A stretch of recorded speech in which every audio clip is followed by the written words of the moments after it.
Forgotten username recovery failed on Square Fix. If your Square username recovery keeps failing, don't panic. Most people get this wrong because they assume Square still uses traditional usernames. The surprising truth is that Square now relies on your registered email address as a primary login credential. That's why the old forgot username process often fails. Here's how to fix it step by step.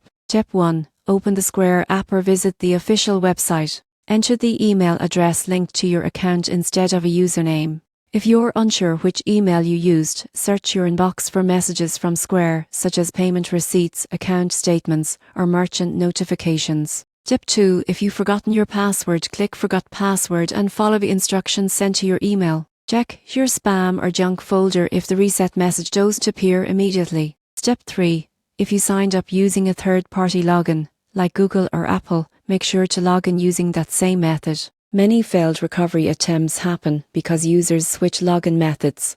Step 4. If you still cannot access your account, contact Square support. Provide your full name, registered email, and explain that your forgotten username recovery failed. The team can verify your identity and restore access quickly. Most users assume their account is lost or locked, but the reality is simple. Square removed usernames to streamline login and improve security. So don't worry, your account and funds are safe. Use your registered email, reset your password if needed, and you'll be back managing your payments and Square dashboard in minutes.